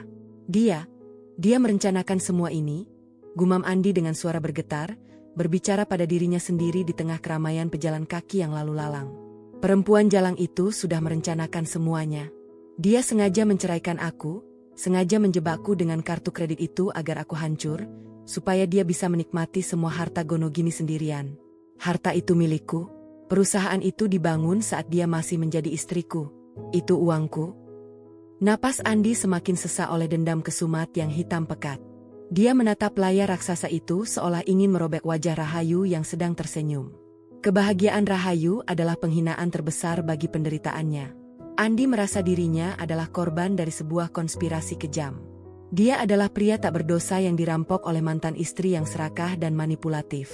Keyakinan palsu ini menjalar begitu cepat ke seluruh sistem sarafnya, memberikan sebuah energi baru yang sangat gelap. Dia tidak lagi merasa lemas karena lapar. Dia kini dipenuhi oleh kekuatan yang bersumber dari rasa benci yang absolut. Dengan mata yang memerah dan rahang yang mengeras, Andi berbalik dan berlari kencang kembali menuju emperan ruko tempat ibunya berada. Dia menerobos kerumunan orang, tidak memedulikan makian beberapa pejalan kaki yang tertabrak bahunya. Setibanya di tempat kumuh itu, dia langsung membangunkan Ibu Ratna dengan kasar, mengguncang bahu wanita tua yang sedang tertidur lelap akibat kelelahan itu. "Bu, bangun, Bu, bangun!" teriak Andi dengan suara serak yang dipenuhi histeria. Ibu Ratna tergeragap, membuka matanya dengan panik. "Ada apa, Andi? Ada Satpol PP? Kita harus lari kemana?" "Bukan, ini tentang perempuan itu, Bu, tentang Rahayu." Andi berlutut di hadapan ibunya, mencengkeram kedua lengan ibunya dengan pandangan mata yang liar dan menakutkan. "Aku baru saja melihatnya di televisi. Dia sekarang menjadi miliarder, Bu. Dia membeli perusahaan properti raksasa. Tahukah ibu dari mana dia mendapatkan semua uang itu? Dia mencurinya dari kita. Dia menipu kita, Bu." Ibu Ratna, yang otaknya juga sudah tumpul oleh penderitaan, langsung termakan oleh histeria putranya. Matanya yang sayu mendadak berkedip cepat, menyerap setiap racun kebohongan yang disemburkan oleh Andi. "Mencuri? Maksudmu, semua penderitaan kita ini memang ulahnya? Dia mengambil hak kita?" "Benar. Semua aset yang dia pakai untuk sukses sekarang adalah harta bersama yang seharusnya dibagi dua saat kita bercerai. Tapi dia menyembunyikannya, memanipulasi pengadilan, dan menjebakku dengan utang bank supaya aku hancur dan tidak bisa menuntut hakku." Andi berbicara dengan sangat cepat, meyakini setiap kebohongan yang baru saja dia ciptakan sendiri beberapa menit yang lalu. "Dia tertawa di atas penderitaan kita, Bu. Dia tidur di hotel mewah sementara kita kedinginan di emperan toko." Dendam masa lalu yang sempat padam akibat penderitaan kini kembali menyala berkobar-kobar di dalam dada Ibu Ratna. Wajah tuanya menegang, giginya gemeretak menahan amarah yang meledak-ledak. Hawa nafsu untuk melihat orang lain hancur, yang merupakan sifat aslinya, kembali menguasai dirinya. "Perempuan iblis!" desis Ibu Ratna dengan suara bergetar menahan benci, air mata kemarahan menetes dari sudut matanya. "Ibu sudah bilang dari dulu, dia itu ular beracun. Dia telah merampas kehormatan keluarga kita, Andi. Kita tidak boleh membiarkan ini. Kita tidak boleh mati membusuk di jalanan sementara dia hidup bagai ratu dengan uangmu." Andi melepaskan cengkeramannya, lalu berdiri tegak. Dada pria itu naik turun, matanya menatap tajam ke arah kegelapan malam, seolah bisa melihat sosok Rahayu berdiri di sana. Senyum sinis, bengis, dan penuh kegilaan perlahan terkembang di bibirnya yang kering dan pecah-pecah. "Kita tidak akan mati di sini, Bu. Aku bersumpah demi nyawaku sendiri, aku akan menyeretnya turun ke dasar neraka bersamaku. Kalau kita harus menjadi gelandangan, maka dia juga harus menjadi gelandangan. Aku akan menghancurkan karirnya, reputasinya, dan merampas kembali setiap peser uang yang dia curi dariku. Kita akan menuntutnya, Bu. Kita akan membuat dia memohon ampun di bawah kaki kita." Ikrar Andi dengan suara yang dalam dan dingin, meresmikan sebuah rencana balas dendam yang akan memicu peperangan paling mematikan dalam hidup mereka. Kehancuran tidak membuat Andi belajar, kehancuran justru telah melahirkan monster baru yang siap menghancurkan segalanya. Tekad buta yang lahir dari kegilaan di emperan ruko membawa Andi melangkah menyusuri lorong-lorong sempit di kawasan hukum pusat kota. Pagi itu, udara terasa pengap dan debu jalanan menempel pada kemeja lusuhnya yang sudah berubah warna menjadi kecoklatan. Di tangannya, dia menggenggam sebuah map plastik pembungkus dokumen yang dia temukan di tempat sampah, berisi salinan surat perceraian yang robek di beberapa bagian dan catatan-catatan buatan tangannya sendiri yang dipenuhi coretan emosional. Setelah diusir dari beberapa kantor hukum besar karena penampilannya yang menyerupai pengemis, langkah kaki Andi berhenti di depan sebuah ruko berlantai 2 yang catnya sudah mengelupas. Sebuah papan nama kayu yang lapuk tergantung miring di atas pintu masuk, bertuliskan nama seorang pengacara yang namanya sering terdengar di kalangan kasus-kasus sengketa tanah kelas bawah, kantor hukum Baskoro dan rekan. Andi mendorong pintu kaca yang berderit nyaring. Di dalam ruangan yang pengap dan dipenuhi tumpukan kertas kekuningan, duduk seorang pria parubaya dengan kemeja putih yang lengannya digulung hingga ke siku. Pria itu, Baskoro, sedang mengisap rokok kreteknya dalam-dalam ketika melihat Andi masuk. Mata Baskoro yang sipit dan jeli langsung menilai penampilan Andi dari ujung rambut hingga ujung kaki. Jika kamu datang untuk meminta sumbangan, keluar sekarang juga sebelum aku memanggil penjaga pasar, ucap Baskoro dengan suara serak, bahkan tanpa mengalihkan pandangan dari berkas di mejanya. Andi tidak mundur. Dia melangkah mendekat, lalu menghantamkan map plastiknya ke atas meja kayu Baskoro dengan keras, membuat cangkir kopi hitam di sana sedikit bergetar. Saya datang bukan untuk meminta-minta, Pak. Saya datang untuk membawa mangsa besar. Sebuah kasus penipuan dan penggelapan harta rumah tangga senilai puluhan miliar rupiah. Dan saya tahu, pengacara seperti Anda tidak akan pernah menolak uang sebanyak itu. Mendengar kata puluhan miliar, Baskoro menghentikan isapan rokoknya. Dia menegakkan posisi duduknya, menatap lurus ke dalam mata Andi yang memancarkan binar kegilaan yang intens. Baskoro tersenyum tipis, sebuah senyuman kelicikan yang hanya dimiliki oleh para pemburu celah hukum. Puluhan miliar? Dengan penampilanmu yang seperti ini? Duduklah dulu. Ceritakan siapa targetmu, dan apa buktinya. Andi menarik kursi kayu di depan meja, lalu duduk dengan tergesa-gesa. Dia mencondongkan tubuhnya ke depan, membiarkan aroma apa dari pakaiannya memenuhi kubikel sempit itu. Selama 1 jam berikutnya, Andi menyemburkan seluruh narasi palsu yang telah dia susun di dalam kepalanya. Dia memutarbalikkan fakta secara total. Dia menceritakan bahwa Rahayu, mantan istrinya yang kini sukses besar di televisi, telah secara sengaja menyembunyikan seluruh aset perusahaan properti selama proses pernikahan mereka. Dia menuduh Rahayu memasukkan laporan keuangan keluarga, memindahkan dana ke rekening rahasia, dan menggunakan taktik pemblokiran kartu kredit tempo hari untuk mematikan kemampuannya secara finansial agar tidak bisa menyewa pengacara saat sidang cerai. Baskoro mendengarkan dengan saksama, sesekali mengetukkan jarinya ke atas meja. Sebagai pengacara yang sudah kenyang memakan asam garam hukum jalanan, dia tahu persis bahwa cerita Andi sebagian besar adalah omong kosong yang didorong oleh rasa dendam. Namun, Baskoro juga melihat sebuah peluang emas. Rahayu adalah nama besar yang sedang naik daun. Menyerang nama besar dalam kasus hukum Gonogini, terlepas dari benar atau salahnya, akan selalu menghasilkan publisitas yang masif dan tentu saja, peluang pemerasan legal yang sangat menguntungkan jika dilakukan dengan benar. Ceritamu sangat menarik, Saudara Andi, ucap Baskoro sambil mematikan puntung rokoknya di asbak. Namun, hukum tidak berjalan di atas air mata atau kemarahan. Hukum berjalan di atas dokumen. Apakah kamu memiliki bukti autentik bahwa aset perusahaan properti itu dibangun menggunakan modal bersama atau dana yang mengalir dari rekening pribadimu? Semua bukti dokumen ada di rumah lama kami yang disita bank. Tapi saya ingat semua tanggalnya, saya tahu kapan perusahaan itu didirikan. Seru Andi, suaranya meninggi karena tidak sabar. Apakah Anda takut melawan perempuan itu? Baskoro tertawa terbahak-bahak, suara tawanya memenuhi ruangan yang sepi. Takut? Di dunia hukum, tidak ada kata takut selama ada kompensasi yang sesuai.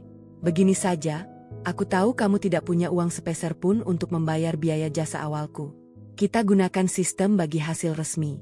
30% dari seluruh total harta yang berhasil kita rampas dari mantan istrimu akan menjadi milik kantor hukumku.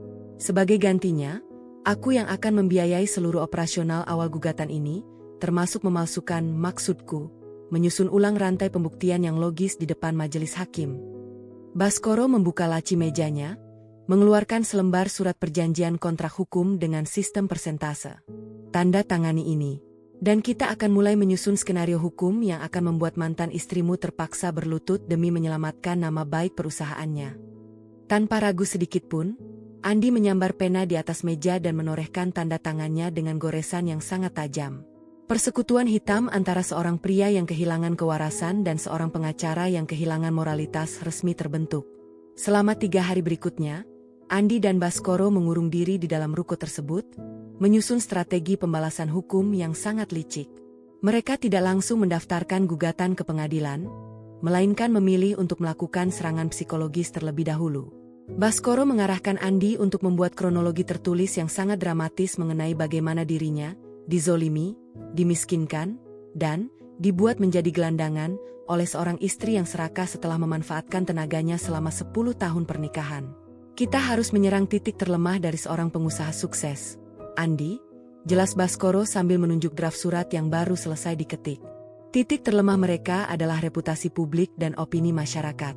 Begitu surat somasi ini sampai ke tangannya, kita juga akan memastikan beberapa rekan jurnalis dari media hiburan kelas bawah mendapatkan salinannya. Sebelum dia sempat membela diri di ruang sidang, kita akan membuat masyarakat menghakiminya sebagai wanita iblis yang tidak tahu diri. Andi menatap lembar draft somasi resmi tersebut. Di bagian atas halaman, tertera logo kantor hukum Baskoro, diikuti dengan kalimat ancaman pidana dan perdata atas tuduhan penipuan berat, penggelapan harta bersama dalam ikatan perkawinan, dan rekayasa kebangkrutan finansial mantan suami. Malam harinya, Andi kembali ke emperan ruko tempat ibunya menunggu. Dia membawa sebungkus nasi padang dengan lauk daging tebal, makanan mewah pertama yang bisa mereka nikmati setelah berminggu-minggu kelaparan, yang dibeli menggunakan uang operasional awal dari Baskoro. Ibu Ratna menyambar bungkusan itu dengan tangan bergetar, melahapnya dengan raku seperti orang yang kesurupan. Bagaimana hasilnya, Andi? Apakah pengacara itu mau membantu kita? Tanya Ibu Ratna dengan mulut yang masih penuh dengan makanan. Andi duduk di samping ibunya, bersandar pada dinding semen yang dingin. Matanya menatap tajam ke dalam kegelapan malam, memancarkan kepuasan yang kejam. Semua sudah siap, Bu. Surat tuntutannya sudah ditandatangani. Besok pagi, surat itu akan mendarat langsung di meja kerja Rahayu. Dan kali ini, giliran kita yang akan menonton seluruh hidupnya hancur berkeping-keping. Dia mengira bisa membuang kita ke jalanan seperti sampah, tapi dia lupa kalau sampah pun bisa membakar seluruh istananya jika disulut dengan api yang tepat. Ibu Ratna berhenti mengunyah, wajah tuanya yang kusam perlahan mengukir sebuah senyuman mengerikan di bawah temaram lampu jalan. Bagus, Andi, hancurkan dia. Buat dia merasakan bagaimana rasanya tidur di atas lantai yang dingin ini. Ibu ingin melihat wajahnya yang sombong itu menangis darah di depan kita. Di bawah langit malam kota yang acuh tak acuh, rencana pembalasan hukum itu telah sepenuhnya matang. Sebuah somasi palsu yang didorong oleh keserakahan baru siap dikirimkan, menjadi sumbu peledak yang akan membawa konflik mereka ke arena pertempuran yang jauh lebih besar dan terbuka, di mana kehormatan dan kebohongan akan dipertaruhkan hingga batas terakhir. Pagi itu di kantor pusat perusahaan properti milik Rahayu, suasana kerja berjalan dengan ritme yang sangat teratur dan profesional. Di lantai paling atas gedung pencakar langit yang megah itu, Rahayu sedang berdiri di dekat jendela besar yang memperlihatkan pemandangan kota dari ketinggian. Beliau sedang menyesap teh kamomil hangatnya ketika pintu ruang kerjanya diketuk dengan pelan. Asisten pribadinya, seorang wanita muda dengan pakaian rapi, masuk dengan wajah yang tampak sedikit tegang dan membawa sebuah map besar berwarna coklat tebal di tangannya. "Selamat pagi, Ibu Rahayu. Mohon maaf mengganggu waktu Anda," ucap asisten itu dengan nada suara yang sedikit ragu-ragu. Ada sebuah surat somasi resmi yang baru saja diantarkan oleh kurir hukum dari sebuah kantor pengacara bernama Kantor Hukum Baskoro dan Rekan. Selain itu, kami juga mendeteksi adanya kegaduhan di media sosial sejak 2 jam yang lalu terkait hal ini. Rahayu membalikkan tubuhnya dengan tenang. Tidak ada riak kepanikan di wajahnya yang anggun. Dia meletakkan cangkir tehnya di atas meja kerja, lalu menerima map coklat tersebut.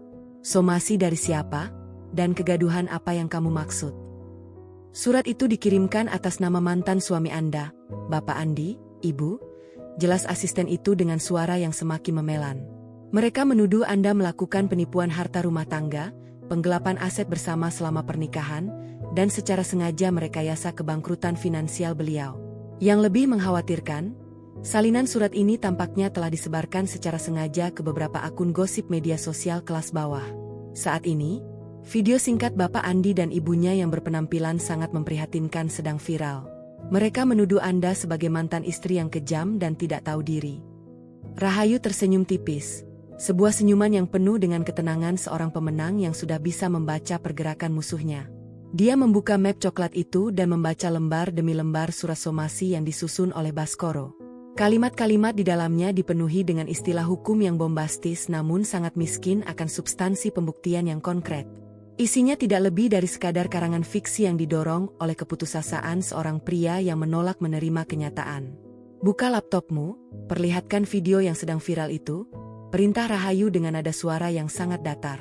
Asisten itu segera membuka gawai tabletnya dan memutarkan sebuah video yang sedang menjadi perbincangan hangat di jejaring sosial. Di dalam video berdurasi beberapa menit tersebut, terlihat Andi dan Ibu Ratna duduk di atas lembaran kardus di sebuah emperan ruko yang kumuh.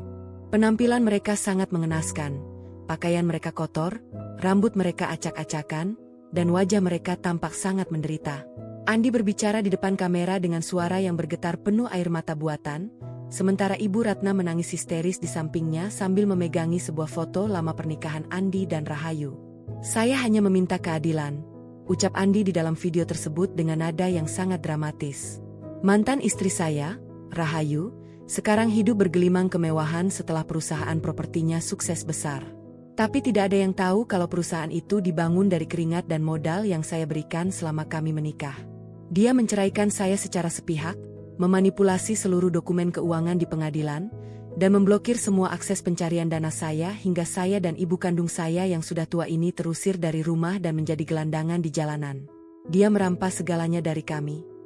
Ibu Ratna ikut melambaikan tangannya yang gemetar ke arah kamera. "Tolong kami, netizen. Rahayu itu wanita iblis yang tidak punya hati. Dia membiarkan mantan ibu mertuanya kelaparan di jalanan sementara dia tidur di kasur empuk. Uang yang dia pakai sekarang adalah uang haram hasil merampok hak anak saya." Kolom komentar di bawah video tersebut dipenuhi oleh ribuan caci maki dari masyarakat yang mudah terprovokasi oleh narasi air mata. Opini publik mendadak berbalik menyerang Rahayu, menyebutnya sebagai sosok wanita kaya yang sombong, serakah, dan tidak memiliki peri kemanusiaan. Beberapa akun bahkan mulai menyuarakan gerakan untuk memboikot seluruh proyek properti milik perusahaan Rahayu. Asisten Rahayu menatap atasannya dengan pandangan penuh kekhawatiran. "Ibu Rahayu, opini publik berkembang sangat liar. Beberapa investor dari proyek baru kita sudah mulai menelepon pihak hubungan masyarakat untuk meminta klarifikasi. Apakah kita perlu segera membuat konferensi pers untuk membantah semua kebohongan ini?" Rahayu menutup gawai tablet itu dengan gerakan yang sangat anggun. Dia berjalan kembali ke kursi kerjanya, lalu bersandar dengan santai. Ketegaran di dalam dadanya tidak tergoyahkan sedikit pun oleh badai fitnah yang sedang berkecamuk di luar sana. "Tidak perlu terburu-buru," jawab Rahayu dengan nada suara yang sangat tenang dan penuh keyakinan. "Biarkan mereka menikmati panggung sandiwara mereka untuk beberapa hari ini. Semakin tinggi mereka terbang dengan kebohongan mereka, maka akan semakin hancur mereka saat terhempas ke bumi nanti." Andi dan ibunya mengira bahwa hukum di negeri ini bisa dimenangkan hanya dengan modal air mata di media sosial. Mereka lupa bahwa ruang sidang tidak mengenal air mata. Ruang sidang hanya mengenal angka dan bukti otentik. Rahayu meraih ponsel pribadinya, lalu menekan sebuah nomor kontak penting yang tersimpan di dalam daftar khususnya. Nomor itu tersambung ke sebuah kantor hukum papan atas yang berisi jajaran pengacara forensik keuangan terbaik di negeri ini, yang dipimpin oleh seorang pengacara senior bernama Surya Wijaya. "Halo, Pak Surya," ucap Rahayu ketika panggilan teleponnya diangkat dari seberang sana. "Bom waktu yang kita tunggu-tunggu akhirnya sudah meledak. Mantan suami saya baru saja mengirimkan somasi resmi atas tuduhan penggelapan harta bersama dan menyebarkan video fitnah di media sosial. Saya ingin Anda mengaktifkan seluruh tim hukum kita sekarang juga." "Selamat pagi, Ibu Rahayu." Suara Surya Wijaya terdengar sangat tenang dan berwibawa di seberang telepon. "Kami sudah memprediksi pergerakan ini sejak 3 minggu lalu setelah seluruh aset rumah mereka disita oleh bank. Semua berkas forensik keuangan yang asli, riwayat mutasi rekening bank sejak awal pernikahan hingga pasca perceraian, serta seluruh bukti digital penyalahgunaan kartu kredit tambahan oleh Bapak Andi sudah kami susun dengan sangat rapi ke dalam bundel pembuktian utama. Kami siap menghadapi mereka di pengadilan kapan saja."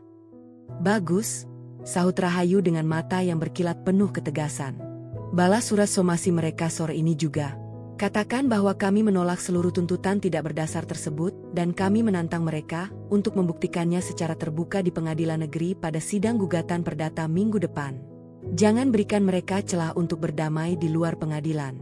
Saya ingin masalah ini diselesaikan secara mutlak di bawah sumpah hukum." "Dimengerti, Ibu Rahayu."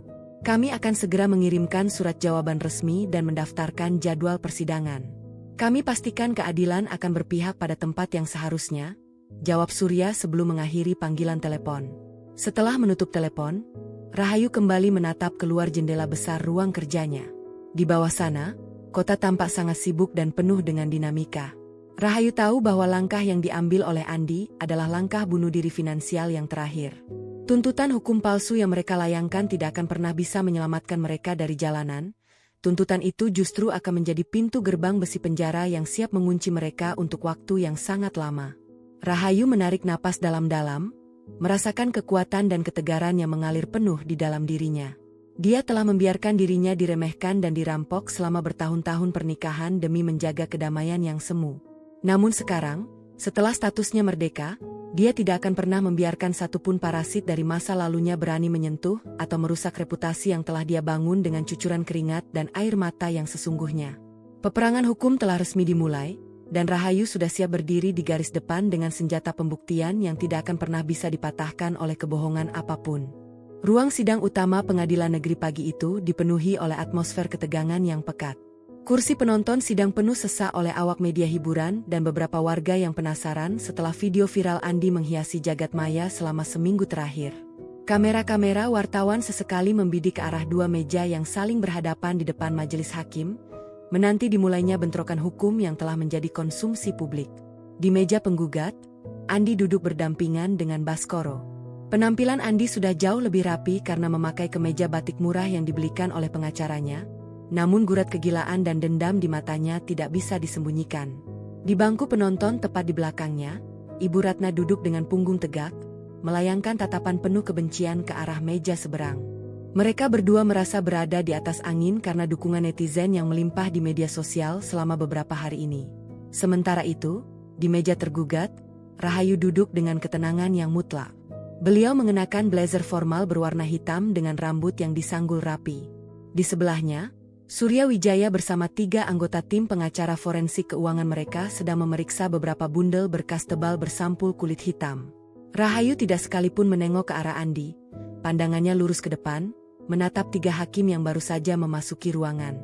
Setelah beberapa saat, Ketua Majelis Hakim mengetukkan palunya 3 kali, menandakan persidangan resmi dibuka. Sidang sengketa perdata tuntutan penggelapan harta bersama dan penipuan rumah tangga antara saudara Andi sebagai penggugat dan saudari Rahayu sebagai tergugat, dinyatakan dibuka dan terbuka untuk umum. Baskoro langsung berdiri dengan penuh percaya diri ketika diberikan kesempatan pertama untuk memaparkan gugatannya. Dengan suara yang lantang dan gerakan tangan yang teatrikal, dia membacakan seluruh narasi manipulatif yang telah mereka susun. Dia menyebutkan bahwa Rahayu secara licik telah menyembunyikan keuntungan perusahaan properti sejak masih terikat pernikahan resmi, memindahkan aset ke rekening pihak ketiga, dan secara sengaja memiskinkan Andi dengan memblokir fasilitas keuangan pasca cerai agar kliennya terjebak utang dan menjadi gelandangan. Klien kami, Saudara Andi, adalah pria yang dizalimi secara sistematis oleh mantan istrinya sendiri. Kami menuntut pembagian setengah dari total nilai aset perusahaan properti yang dikuasai tergugat, serta ganti rugi imaterial sebesar 10 miliar rupiah. Seru Baskoro sambil menyerahkan salinan berkas gugatan mereka kepada majelis hakim. Andi tersenyum sinis dari tempat duduknya, melirik Rahayu dengan pandangan meremehkan, seolah-olah kemenangan sudah berada di dalam genggamannya. Di belakang, Ibu Ratna tampak mengangguk-angguk puas, meyakini bahwa bualan mereka di media sosial kini telah menjelma menjadi kebenaran hukum. Ketua majelis hakim mengangguk, lalu beralih ke meja tergugat. Bagaimana tanggapan dari pihak tergugat atas tuntutan ini? Apakah saudara memiliki pembelaan atau bukti bantahan? Surya Wijaya berdiri dengan tenang, merapikan jasnya, lalu meletakkan satu bundel berkas tebal di atas meja podium. Sikapnya yang dingin dan profesional sangat kontras dengan gaya teatrikal Baskoro. Terima kasih, Yang Mulia, ucap Surya dengan suara yang berat dan berwibawa, menggema ke seluruh ruang sidang. Kami menolak seluruh tuntutan yang diajukan oleh pihak penggugat tanpa terkecuali. Apa yang baru saja dibacakan oleh rekan sejawat kami bukan sebuah fakta hukum, melainkan sebuah karangan fiksi yang didorong oleh keserakahan. Hari ini, kami membawa bom waktu pembuktian yang akan membongkar siapa yang sebenarnya menjadi korban dan siapa yang menjadi parasit yang melanggar hukum. Surya membuka bundel berkasnya, lalu membagikan salinannya kepada majelis hakim dan pihak penggugat. Yang Mulia, kami lampirkan bukti forensik keuangan yang sangat otentik. Dokumen pertama adalah riwayat pendirian perusahaan properti milik Ibu Rahayu. Perusahaan ini didirikan menggunakan modal yang berasal sepenuhnya dari warisan keluarga besar Ibu Rahayu, jauh sebelum pernikahan mereka terjadi, dan secara hukum berstatus sebagai harta bawaan yang tidak bisa diganggu-gugat berdasarkan Undang-Undang Perkawinan. Raut wajah Baskoro mendadak berubah sedikit tegang saat menerima berkas tersebut. Dia segera membolak-balik halaman dengan cepat. Selanjutnya, lanjut Surya dengan nada suara yang semakin tajam. Kami melampirkan seluruh riwayat mutasi rekening koran pribadi penggugat selama 10 tahun pernikahan. Di sana tertera dengan sangat jelas bahwa Ibu Rahayu justru yang selalu menyokong seluruh biaya hidup penggugat, membayar utang-utang pribadi penggugat yang menumpuk akibat gaya hidup, hingga membiayai kebutuhan Ibu Ratna secara rutin. Penggugat tidak pernah menyetorkan sepeser pun modal untuk perusahaan properti milik klien kami. Mendengar hal itu, Andi mulai merasa tidak nyaman di kursinya. Keringat dingin mulai keluar di pelipisnya. Dan yang paling krusial, Yang Mulia, Surya menunjuk sebuah lembaran dengan grafik merah tebal. Kami membawa bukti digital forensik dari pihak Bank Pusat terkait penyalahgunaan kartu kredit tambahan pasca perceraian resmi. Dokumen ini membuktikan secara sah bahwa penggugat, dengan hasutan dari ibunya, telah secara ilegal menggesek kartu atas nama akun utama klien kami senilai 900 juta rupiah untuk membeli satu unit sedan mewah secara sepihak dan tanpa izin. Tindakan pemblokiran yang dilakukan oleh klien kami adalah tindakan perlindungan aset yang sah secara hukum, dan seluruh utang penalti yang kini melilit penggugat adalah murni akibat dari perbuatannya sendiri yang melanggar hukum perbankan. Ruang sidang mendadak riuh oleh bisik-bisik para wartawan. Kamera-kamera kini berbalik menyorot wajah Andi yang mendadak pucat pasi bagai mayat. Senyum angku di wajahnya lenyap seketika, digantikan oleh rasa terkejut dan ketakutan yang luar biasa saat melihat deretan angka, tanda tangan, dan cap resmi perbankan yang tidak mungkin bisa dibantah oleh argumen apapun. Baskoro mencoba berdiri untuk menyela. Keberatan, Yang Mulia, dokumen itu perlu diverifikasi ulang. Klien kami tidak. Diam, saudara penggugat, bentak ketua majelis hakim sambil mengetukkan palunya dengan keras. Semua dokumen ini memiliki sertifikasi forensik digital yang sah dan cap basah dari otoritas keuangan. Pembuktian dari pihak tergugat sangat lengkap dan sistematis. Di sudut meja, Rahayu akhirnya menengok perlahan ke arah Andi. Tatapan matanya begitu dingin, tajam, dan penuh dengan kepuasan mutlak dari seorang wanita yang telah berhasil menjerat musuhnya ke dalam lubang yang mereka gali sendiri. Rahayu tahu, sidang pertama ini baru saja menghancurkan seluruh kebohongan Andi berkeping-keping di depan hukum dan media, menyisakan kekalahan mutlak yang siap mengantarkan mantan suaminya itu ke babak akhir pembalasan yang sempurna. Ketukan palu hakim sebanyak 3 kali sore itu berdentang bagai vonis mati bagi seluruh sisa hidup Andi dan Ibu Ratna. Ruang sidang utama seketika dipenuhi oleh riuh rendah bisik-bisik wartawan dan kilatan lampu kamera yang kini sepenuhnya menyorot wajah 2 orang yang tampak linglung tersebut. Majelis hakim baru saja membacakan amar putusan yang menolak seluruh gugatan perdata Andi secara mutlak, menyatakan bahwa seluruh tuntutan gonogini mereka cacat hukum dan tidak memiliki landasan fakta yang sah. Namun, kehancuran Andi tidak berhenti sampai di sana. Surya Wijaya, pengacara senior Rahayu, langsung berdiri dengan senyum profesional yang dingin untuk menyampaikan langkah pamungkas yang telah mereka siapkan sejak awal. Yang Mulia, dengan ditolaknya gugatan ini dan terbuktinya seluruh manipulasi dokumen yang dilakukan penggugat, kami dari pihak tergugat secara resmi menyerahkan berkas laporan balik ke pihak kepolisian atas dugaan tindak pidana penipuan berat, pemberian keterangan palsu di bawah sumpah, penggelapan dana perbankan, serta pencemaran nama baik secara digital yang telah merugikan reputasi perusahaan klien kami, ucap Surya sambil menyerahkan bundel berkas bersampul merah kepada jaksa penuntut umum. Yang hadir. Mendengar hal itu, Ibu Ratna yang duduk di bangku penonton langsung menjerit histeris. Beliau mencoba berlari menghampiri meja Rahayu, namun petugas keamanan pengadilan dengan sigap menahan tubuh tuanya yang gemetar hebat. Rahayu, kamu kejam? Kamu mau memenjarakan anak kandungku sendiri? Kamu wanita iblis! Teriak Ibu Ratna dengan air mata yang bercampur daki di wajahnya. Andi sendiri hanya bisa terduduk lemas di kursinya, matanya menatap kosong ke arah lantai marmer. Tangannya mati rasa ketika 2 orang petugas kepolisian berpakaian preman melangkah mendekat ke mejanya, mengeluarkan sepasang borgol baja dari balik saku mereka. Baskoro, pengacara liciknya, sudah terlebih dahulu melangkah mundur, buru-buru merapikan tasnya dan mengabaikan kliennya yang kini resmi menjadi tersangka pidana. Saudara Andi, Anda kami amankan atas dugaan tindak pidana penipuan dan penggelapan berdasarkan laporan resmi yang sah, ujar salah satu petugas sambil mengunci pergelangan tangan Andi dengan borgol yang bergemerincing nyaring. Rahayu berdiri dari kursi tergugat dengan gerakan yang sangat anggun. Beliau merapikan blazer hitamnya, lalu berjalan perlahan mendekati Andi yang kini dipaksa berdiri oleh petugas. Untuk pertama kalinya sejak persidangan dimulai, Rahayu menatap lurus ke dalam mata mantan suaminya dari jarak dekat. Tidak ada kemarahan, tidak ada dendam di mata Rahayu, yang ada hanyalah kekosongan yang teramat dingin. Kamu dan ibumu selalu mengira bahwa keserakahan bisa memenangkan segalanya, Andi, ucap Rahayu dengan nada suara yang sangat tenang namun menusuk hingga ke sumsum tulang. Kamu mengira aku adalah wanita lemah yang bisa kamu injak-injak kehormatannya setelah bercerai. Tapi hari ini, hukum telah menunjukkan tempat yang pantas untuk seorang parasit. Selamat menikmati rumah barumu di balik jeruji besi. Tanpa menunggu jawaban dari Andi yang kini menangis penyesalan, Rahayu membalikkan tubuhnya dan melangkah keluar dari ruang sidang utama. Para awak media langsung berhamburan mengikutinya, memberikan jalan bagi sang wanita sukses yang berhasil mempertahankan kehormatan dan asetnya dengan kemenangan yang mutlak. Di belakangnya, Andi dan Ibu Ratna digiring keluar menuju mobil tahanan di bawah sorotan kamera, mengakhiri seluruh sandiwara keserakahan mereka di dalam kegelapan penjara yang dingin, meninggalkan mereka dalam kehancuran yang sempurna tanpa sisa.